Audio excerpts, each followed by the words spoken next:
Hello friends, welcome to our YouTube channel. तो पिछले video में हमने बात किए थे कि एंथ्रोपोलॉजी होती क्या है एंड एंथ्रोपोलॉजी का डेफिनेशन क्या है और different scholars and different anthropologist ने एंथ्रोपोलॉजी के ऊपर क्या क्या डेफिनेशंस दिए थे। देन हम एंथ्रोपोलॉजी क्यों एक होलिस्टिक साइंस है उसको कहा जाता है, तो इसके ऊपर हमने डिस्कस किए थे। तो आज हम इस वीडियो में बात करेंगे why anthropology, why we will study this anthropology subject. Means हम ये एंथ्रोपोलॉजी जो सब्जेक्ट है इसको क्यों पढ़ेंगे, ऐसा क्या है इस सब्जेक्ट में जो हम इस सब्जेक्ट को पढ़ेंगे। तो यहाँ पे लिखा गया है कि demand of this question is uniqueness and relevance of anthropology which distinguishes it from other social sciences and make it study imperative. तो ये जो क्वेश्चन का जो डिमांड है, जैसे ये क्वेश्चन क्या है कि एंथ्रोपोलॉजी हमको क्यों पढ़ना है। तो यहाँ पे लिखा गया है कि uniqueness and relevance of anthropology which distinguishes it from other social sciences. Anthropology जो सब्जेक्ट है वो एक यूनिक सब्जेक्ट है एंड इसका रिलेवेंस ना बहुत ज़्यादा है जो अदर सोशल साइंसेस से। ये एक अलग है ये जो सब्जेक्ट है। जितने भी जो अदर सोशल साइंसेस है, तो एंथ्रोपोलॉजी एक ऐसा यूनिक सब्जेक्ट है। तो ये सारे सब्जेक्ट में से ये एक अलग एंड यूनिक सब्जेक्ट है। तो इसीलिए हमको ये पढ़ना ज़रूरी है। Make it study imperative. Means imperative का मतलब यही है कि अत्यावश्यक, मीन्स बहुत ज़रूरी है। Then anthropology is a synthetic science and has strong links with other social sciences and biological sciences. Means anthropology जो सिंथेटिक साइंसेस, सिंथेटिक का मतलब यही हो गया है, जैसे आप केमिस्ट्री में अगर पढ़े होंगे कि synthesis reaction and synthetic reaction, two और more simple substances react to form a more complex product. Synthetic science का मतलब यही हो गया है जिसको मानव ने बनाया हो एंड ये एक के साथ और एक का मीन्स एक रिलेशन हो और रिलेशन होकर एक अलग सा कुछ चीज़ें बना हो। जैसे मैं बोलता हूँ कि मानव जैसे बनाया है, मीन्स एंथ्रोपोलॉजी जो सब्जेक्ट है। तो जैसे मैं अगर अभी बात करूँ कि संस्कृत की, तो संस्कृत हिस्टोरी ये ना बहुत पुराना सब्जेक्ट है। बहुत सालों ये पुराना ये सब्जेक्ट हम लोग पढ़ते ही आ रहे हैं। लेकिन एंथ्रोपोलॉजी जो सब्जेक्ट है वो बाद में आया। सारे लोग इसके ऊपर देन सोचे कि हाँ ऐसा कुछ सब्जेक्ट आना ही चाहिए। देन उसके बाद जितने भी जो बायोलॉजिस्ट, सोशियोलॉजिस्ट, हिस्टोरियन जितने भी जो थे, देन उसके बाद उनका एक विचार आया, देन थॉट आया, देन उसके बाद जाके एंथ्रोपोलॉजी जो सब्जेक्ट है उसका डेवलपमेंट हुआ। एंड एंथ्रोपोलॉजी जो सब्जेक्ट है, तो पहले से क्या कर रहे थे ना, लोग कुछ भी डेफिनेशन दे रहे थे, जिसके मन में जो भी आया वो लोग डेफिनेशन दे रहे थे। देन उसके बाद क्या हुआ ना कि जो फ्रांच बॉयज जब आए तो उनके बाद ही एंथ्रोपोलॉजी का एक अच्छे तरीके से डेवलपमेंट हुआ, क्योंकि वो सारा कुछ ऐसे ही बोल नहीं रहे थे, वो ना एक प्रूफ दे रहे थे, एक एक्यूरेट इन्फॉर्मेशन दे रहे थे। उनके बाद ही एंथ्रोपोलॉजी का एक अच्छा सा मीन्स डेवलपमेंट हुआ एंथ्रोपोलॉजी सब्जेक्ट का। तो सिंथेटिक साइंस का मतलब यही हो गया है कि एंथ्रोपोलॉजी तो ह्यूमन, हम जितने भी जो लोग हैं उसको अच्छे तरीके से वो बनाए हैं। देन उसके बाद सिंथेटिक का मतलब यही हो गया है कि एंथ्रोपोलॉजी जो सब्जेक्ट है ये दूसरे जो सोशल साइंसेस है, अदर सोशल साइंसेस जितने भी जो सब्जेक्ट है उसके साथ इसका एक रिलेशन रहता है। जैसे एंथ्रोपोलॉजी का इकोनॉमिक के साथ रिलेशन रहता है, एंथ्रोपोलॉजी का ज्योग्राफी के साथ रिलेशन रहता है and has strong links with other social sciences. ऐसा कुछ रिलेशन नहीं, मीन्स जो रिलेशन है, मीन्स एंथ्रोपोलॉजी का जो अदर सोशल साइंस के साथ जो रिलेशन है वो एक स्ट्रॉन्ग लिंक्स है, एक स्ट्रॉन्ग रिलेशन है। जैसे अगर मैं बात करूँ कि हिस्टोरी के साथ हमारा एंथ्रोपोलॉजी का एक स्ट्रॉन्ग रिलेशन है।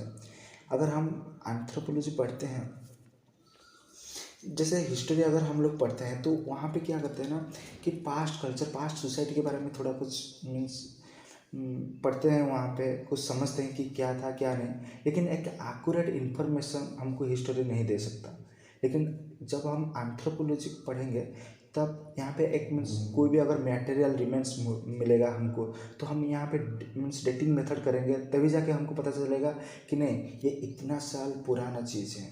तो उसी टाइम कल्चर ऐसा था। डेंड्रोक्रोनोलॉजी, अगर मीन्स ट्री का जो ट्रंक के भीतर जो रहता है, जो जितने भी जो रिंग स्ट्रक्चर रहता है, उसी रिंग स्ट्रक्चर को अगर हम स्टडी करेंगे तभी जाके हम बता पाएंगे कि नहीं उसी टाइम मीन्स क्लाइमेटिक कंडीशन कैसा था। तो एंथ्रोपोलॉजी जो सब्जेक्ट है, तो ये दूसरे जितने भी जो अदर सोशल साइंसेस है, वो जितने भी जो सब्जेक्ट है उसके साथ इसका एक स्ट्रॉन्ग रिलेशन, स्ट्रॉन्ग लिंक्स रहता है।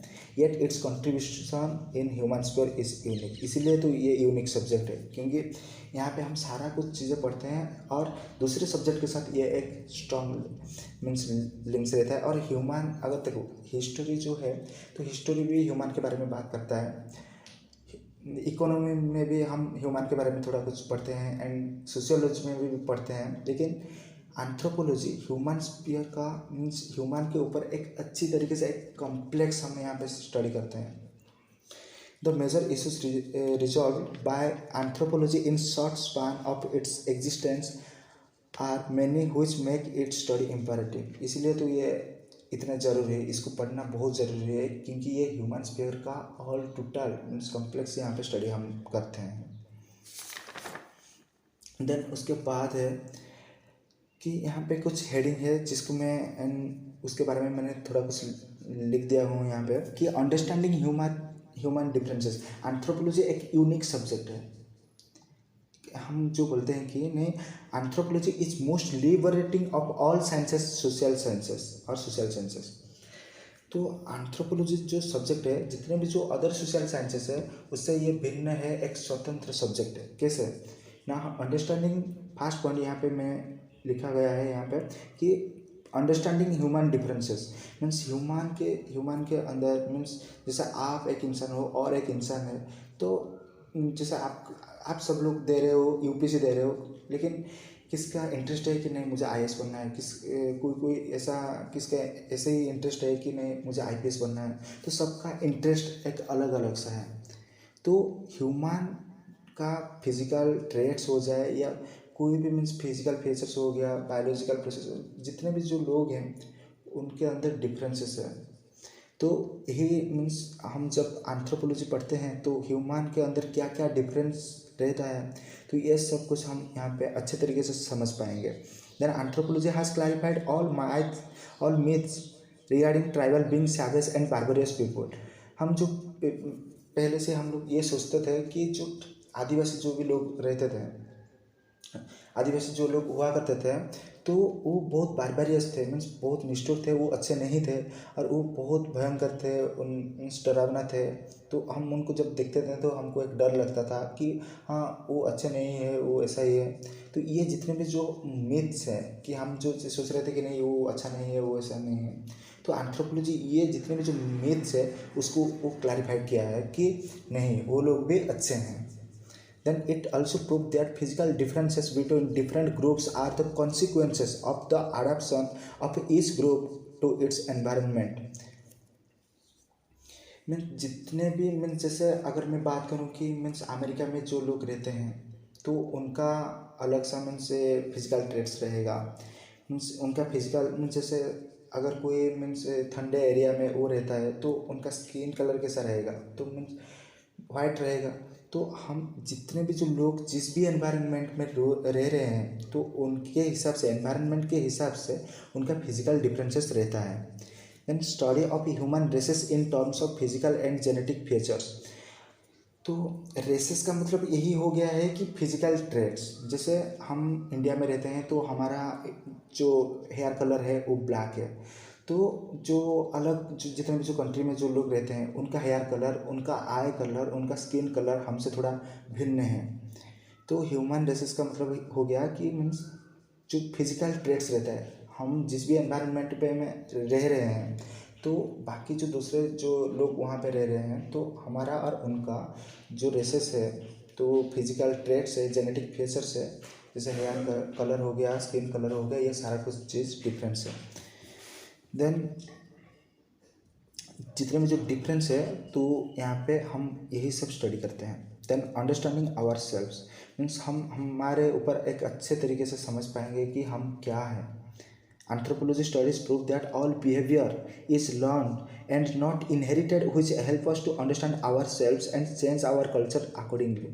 मीन्स अगर जैसे माँ बाप जैसे पेरेंट्स अगर टर्ल हुए तो उनके जो बच्चे होंगे तो वो भी तो टर्ल होंगे ना, लेकिन उनका भी थोड़ा कुछ गुण इसके पास भी आएगा। लेकिन जैसे उसके पिता अगर बिजनेस मीन्स कर रहे हैं तो अगर ये जो उसके जो बच्चा होगा तो वही बिजनेस करेगा, ऐसा तो कुछ मतलब नहीं, ये नहीं है। उसका इंटरेस्ट भी अलग सा होगा। जब वो हमारा कल्चर में रहेगा, मीन्स बहुत लोगों के साथ उसका मिलना जुलना मिलता जुलता होता ही रहेगा, देन उसके बाद उसका एक चेंजेस आएगा, वो कुछ सीख लेगा। देन उसके जो भी सीखेगा वो अपना इंटरेस्ट के साथ वो कुछ ना कुछ करेगा। मीन्स अगर मीन्स पेरेंट्स जैसे टर्ल हुए तो ये भी टर्ल हो गया, लेकिन ये तो मीन्स जेनेटिक ऐसा कुछ मीन्स रह गया। लेकिन जब वो सोसाइटी में जब पैदा होकर जब सोसाइटी में आता है और सोसाइटी के लोगों के साथ रहता है, कल्चर के साथ उसका मीन्स एनवायरनमेंट के साथ उसका एक अडप्ट रहता है, लेकिन उसके बाद वो कुछ ना कुछ वो सीखता है और सीखने के बाद वो थोड़ा कुछ उसके अंदर चेंजेस आता है। Then anthropological perspective, cultural relativism can be utilized for solving problems and rivalry between groups. Means cultural relativism का मतलब यही हो गया है कि एक कल्चर के साथ दूसरे कल्चर को हम रिलेट करके दिखेंगे कि मीन्स एक्चुअल में उनके कल्चर में कैसा होता है और हमारा कल्चर उनके कल्चर से कैसे भिन्न है। अगर उनके कल्चर में अगर कुछ एक पॉजिटिव चीज़ें हो रहा है तो हम उसको सीखेंगे एंड हमारे कल्चर में वो सब अप्लाई करेंगे, ताकि हमारा कल्चर में जो भी प्रॉब्लम हो, हमारे सोसाइटी में जो भी प्रॉब्लम हो वो सॉल्व हो जाए। हम जैसे अगर मैं बात करूँ कि आप एक लोगों को देखोगे कि दिखने से आप ये नहीं बोल दोगे कि वो एक अच्छा इंसान है, तो उसको जब आप दिखोगे ऐसा आप जज नहीं कर सकते। तो उसके बारे में उसके कैरेक्टर कैसा है, उसके बिहेवियर कैसा है, उसके बैकग्राउंड के बारे में जब पता आपको चलेगा, देन उसके बाद जाके आप डिसीजन ले पाओगे कि वो अच्छा है या नहीं है। तो एक कॉम्प्लेक्स फॉर्म में हमको दिखना चाहिए। तो यहाँ पे हम हमारे कल्चर को ऐसा नहीं बोलेंगे कि नहीं हमारा कल्चर सबसे बेस्ट है और एक कल्चर को हम नीचा दिखाएंगे कि नहीं तुम्हारा कल्चर बेकार है, ऐसा नहीं। हम एक कल्चर के साथ दूसरे कल्चर को, बहुत सारे कल्चर को हम देखेंगे और स्टडी करेंगे और रिलेट करके दिखेंगे कि हाँ हमारा और उनका क्या मीन्स डिफरेंस क्या रहता है। और हमारा जो कल्चर में जो भी मीन्स चीज़ें हो वो अगर उनके कल्चर में अगर कुछ पॉजिटिव चीज़ें हो रहा है तो उसको सीखकर हमारे कल्चर में मीन्स हम भी थोड़ा कुछ चेंजेस लाएंगे, ताकि हमारा कल्चर भी एक पॉजिटिव डायरेक्शन में जा सके और हमारे जितने भी जो सोसाइटी में प्रॉब्लम रहता है उसको अच्छे तरीके से हम सॉल्व कर पाएँ। एक कॉम्प्लेक्स फॉर्म में हमको दिखना चाहिए। Then unique approaches of anthropology एक यूनिक है। एक यूनिक मीन्स अप्रोचेस का मतलब है कि पद्धति। मीन्स एंथ्रोपोलॉजी एक यूनिक सब्जेक्ट क्यों है, क्योंकि यहाँ पे एक चीज़ यहाँ पे लिखा गया है कि holism and participant observation. Means holism का मतलब यही हो गया है कि जैसे मैं अभी बताया कि हमको एक कॉम्प्लेक्स फॉर्म में दिखना चाहिए। मीन्स हम एक कुछ भी चीज़ है अगर हम दिखते हैं हाँ ये अच्छा है, ऐसा नहीं है। मीन्स टोटली उसके ऊपर सारा कुछ डायमेंशन हमको दिखना पड़ेगा, तभी जाके हम बोल पाएंगे कि ये अच्छा है या नहीं है।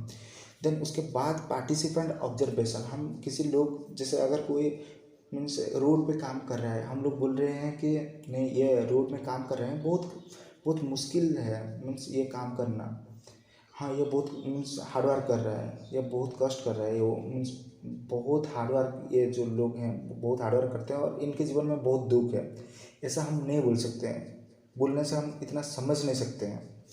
जब हम वो जो काम कर रहे हैं, जैसे वो रोड में जाके काम कर रहा है, जब हम रोड में जाके काम करेंगे ना तभी जाके हमको पता चलेगा कि रोड में काम करना कितना मुश्किल है।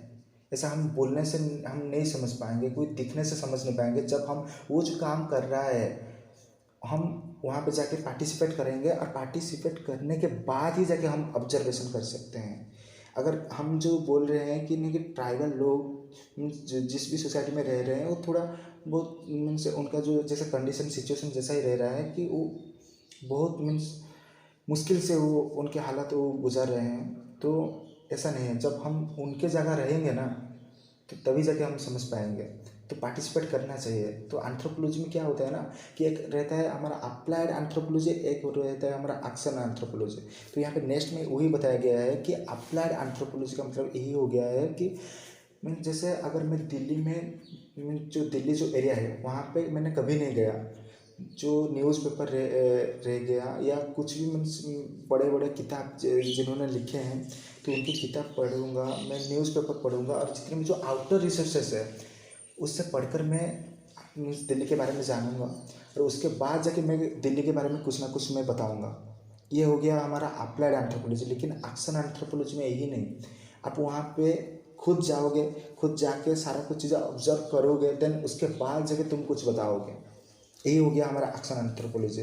तो अप्लाइड एंथ्रोपोलॉजी से एक्शन एंथ्रोपोलॉजी बेस्ट है, क्योंकि तुम वहाँ पे खुद जा रहे हो, किसी ने बोल दिया, किसी ने कहीं पे लिख दिया, ये सब सुनकर तुम वहाँ पे नहीं बोल रहे हो। तो यही जितने भी जो पॉइंट था मैंने आपको बता दिया। देन उसके बाद है जो scope and nature of anthropology. The scope of anthropology can be broadly described in the form of 4 sub disciplines of anthropology which are.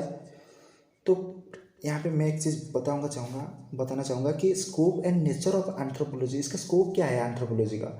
तो यहाँ पे फ्रांज बुआस, जिन्होंने जो मॉडर्न एंथ्रोपोलॉजी का जो फादर थे, उन्होंने एंथ्रोपोलॉजी को 4 भागों में डिवाइड किए थे। तो पहला हो गया हमारा बायोलॉजिकल, और जिसको हम कहते हैं फिजिकल एंथ्रोपोलॉजी, और एक हो गया हमारा socio cultural anthropology, then archaeological anthropology, और प्री हिस्टोरी एंथ्रोपोलॉजी, और एक रह गया हमारा लिंग्विस्टिक एंथ्रोपोलॉजी। तो कुछ टीचर ने यही बताते हैं कि नहीं, जो एंथ्रोपोलॉजी है उसका मेन 5 ब्रांचेस हैं, जैसे बायोलॉजिकल और physical anthropology, socio cultural anthropology, archaeological anthropology, linguistic, और एक है अप्लाइड एंड एक्शन एंथ्रोपोलॉजी। हाँ, 5 भागों में कोई बोल सकता है, लेकिन जो फ्रांज वास जिन्होंने थे, जिनको हम कहते हैं, उनके बाद ही एंथ्रोपोलॉजी का एक अच्छे तरीके से प्रूव हुआ है, एक मीन्स एंथ्रोपोलॉजी का अच्छे तरीके से डेवलपमेंट हुआ है, जिनको हम मॉडर्न एंथ्रोपोलॉजी के फादर हम जिनको मानते हैं। तो उन्होंने यही बताए थे कि मेनली एंथ्रोपोलॉजी जो है उसको 4 भागों में बांटा गया है। तो यही हो गया हमारा biological and sociological, archaeological and linguistic anthropology. तो इसके बारे में हम नेक्स्ट वीडियो में बात करेंगे। Thank you.